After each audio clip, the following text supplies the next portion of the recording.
হলো সত্যের। ইংল্যান্ডের FA দীর্ঘদিন তদন্তের পর এবার রায় দিয়েছে পাকুয়েতার বিপক্ষে। সেখানে বলা হয়েছে পাকুয়েতার সাথে বেটিং এর কোনো সম্পর্ক নেই, ফলে তার বিরুদ্ধে আনা সকল অভিযোগই প্রত্যাহার করা হয়েছে।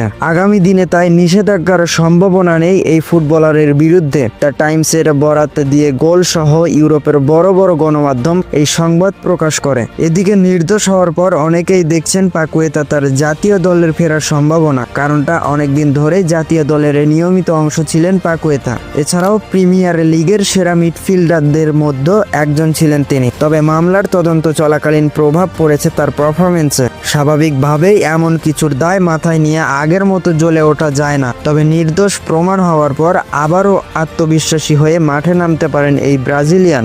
এখনো ব্রাজিল দলে মাঝে মাঠে পূর্ণ হয়নি কোনো সমাধান। বিশেষ করে অ্যাটাকিং মিডফিল্ডে কেউই আঞ্চলত্তির দলের স্থায়ী নয়। তাই বেশ জোরালো সম্ভাবনা থাকবে পাকুয়েতার কাছে। প্রিমিয়ার লিগে নিয়মিত জ্বলে ওঠা একজনের থেকে সেরাটা আদায় করতে চাইবেন এই অভিজ্ঞ কোচ কার্লো আনচেলত্তি। সব মিলিয়ে 224 মিললে পাকুয়েতা ফিরবেন ব্রাজিল দলে, আর সেখান থেকে হতে পারে তার জীবনের নতুন অধ্যায়।